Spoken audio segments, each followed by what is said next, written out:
जय श्री राम, बोलो बालाजी महाराज की जय। आज हम बात करने वाले हैं कि हनुमान जी को सिंदूरी चोला क्यों चढ़ाया जाता है, हनुमान जी को जनेऊ क्यों चढ़ाया जाता है, हनुमान जी को पान के पत्ते का भोग क्यों दिया जाता है, और हनुमान जी को लड्डू पसंद क्यों है, और हनुमान जी के कौन से दिन चोला चढ़ाना चाहिए, और चोला चढ़ाने का नियम क्या है, और हनुमान जी को चोला चढ़ाते वक्त कहाँ से शुरुआत करनी चाहिए।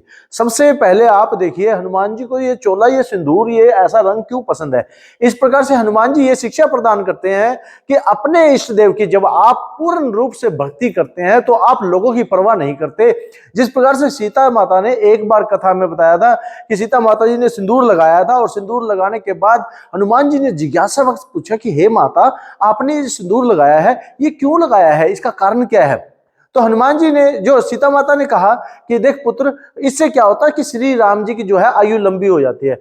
अब आप सोचिए, अपने पर भक्ति के भाव से जब उनके मन में भाव उत्पन्न होता है, वो भी चाहते हैं कि मैं भी ऐसा कुछ काम करूं, ऐसा कार्य करूं जिससे कि मेरे प्रभु श्री राम जी की आयु कई हजार वर्ष हो जाए। इसीलिए वो अपने तन के हर कोने कोने में सिंदूर लगाने लग जाते हैं। लेकिन जब सिंदूर लगाते हैं तो वो देखते हैं कि वो उनका जो सिंदूर है गिर रहा होता है, चिपकता नहीं है। तो वो क्या करते हैं, फिर वहां पे चमेली का तेल पड़ा होता है, चमेली के तेल से जो सिंदूर लगाते हैं, और जैसे जैसे वो पोत रहे होते हैं, और पोतने के बाद वो सबसे पहले पैरों से लगाते हैं। आप तेल लगाते हो ना, कैसे लगाते हो, सबसे पहले पैरों से लगाते आपने, फिर पैरों से लगाते घुटने पे आना है, और उसके बाद आपने अपने सारे अंगों पे लगा देना है। और सिंदूर जब लगा दिया, सिंदूर लगने के बाद जब अपना पूरा, क्योंकि हनुमान जी अपने श्री राम जी के प्रति बहुत प्रेम रखते थे, वो नहीं चाहते थे कि कोई भी ऐसा कोना बचे जहां सिंदूर ना लगे। हर कोने में उन्होंने सिंदूर लगाया, और सिंदूर लगाने के बाद उन्होंने ये देखा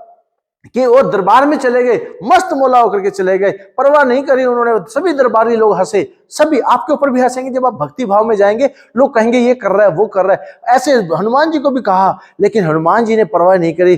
छम छम नाचे देखो वीर हनुमाना। हनुमान जी जो है नाचते हैं, गाते हैं, हनुमान जी श्री राम जी को रिझाते हैं। श्री राम जी बड़े प्रसन्न होते हैं, और हनुमान जी से कहते हैं, सीता माता भी बड़ी प्रसन्न होती हैं, और ये देखते हैं कि इस बच्चे का जो भाव है बड़ा ही प्रेम पूर्वक भाव है। उस वक्त पे क्या होता है, जब ये हनुमान जी बड़े प्रसन्न होते हैं और हनुमान जी के ऊपर आशीर्वाद प्राप्त होता है, कलयुग तेरे नाम है, और हनुमान जी को प्राप्त होता है, जो व्यक्ति शनिवार को और मंगलवार को चोला चढ़ाएगा वो मन वांछित फल पाएगा। अब आप देखिए, आप जब भी कोई चोला चढ़ाने चलते हैं तो सबसे पहले आप एक लाल पेन से लिखें कापी में कि मैं संकल्प ले, मैं नाम ले, गोत्र ले, तिथि ले, और उसको छोड़ दे जल को, कि मैं सिंदूर चढ़ा रहा हूं 43 शनिवार या मंगलवार, इनको गिन करके मैं सिंदूर चढ़ाऊंगा। 43 दिन चढ़ाना होता है, उसके बाद मैं भोग लगाऊंगा।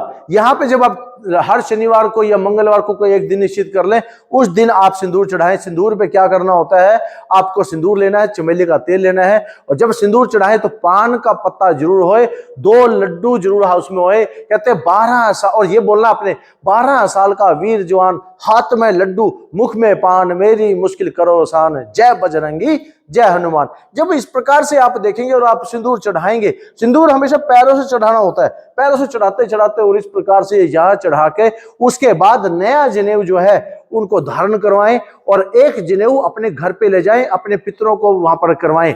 और वो फिर जो जनेऊ होता है, उस जनेऊ को सुपारी के चारों तरफ लपेट करके रख दें।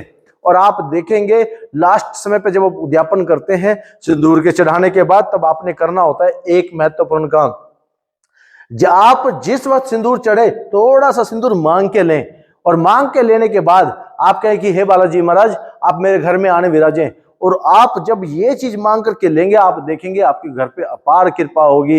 बालाजी महाराज बड़े प्रसन्न होते हैं जब आप सिंदूर चढ़ाते हो, और आप कहते हो कि जो सिंदूर मैं चढ़ाऊं प्रभु श्री राम जी से प्रसन्न हो। हे बालाजी महाराज, आप भी इससे प्रसन्न हो, और मेरे पितर भी प्रसन्न हो। इस प्रकार से आप इष्ट देव को जब सिंदूर चढ़ाते हो, उसके बाद उनके ऊपर वर्क चढ़ाते हैं, और ये प्रसन्नता होती है, ये जलाते हैं।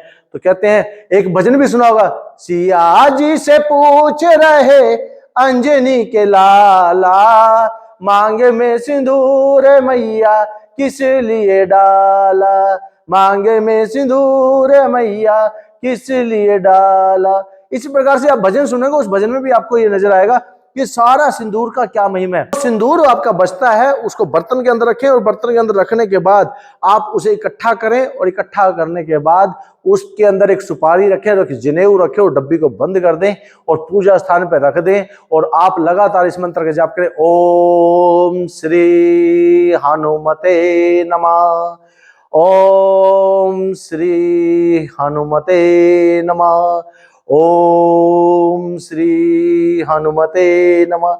आप देखेंगे 43 दिन जब आप लगातार करेंगे और हनुमान चालीसा का पाठ पढ़ेंगे, आपका चढ़ाया हुआ सिंदूर मनोकामना, जो मनोकामना आप चाहते हैं उसको ऐसे बोलेंगे, मेरी ये मनोकामना सिद्ध हो चुकी है, बालाजी महाराज का आशीर्वाद है।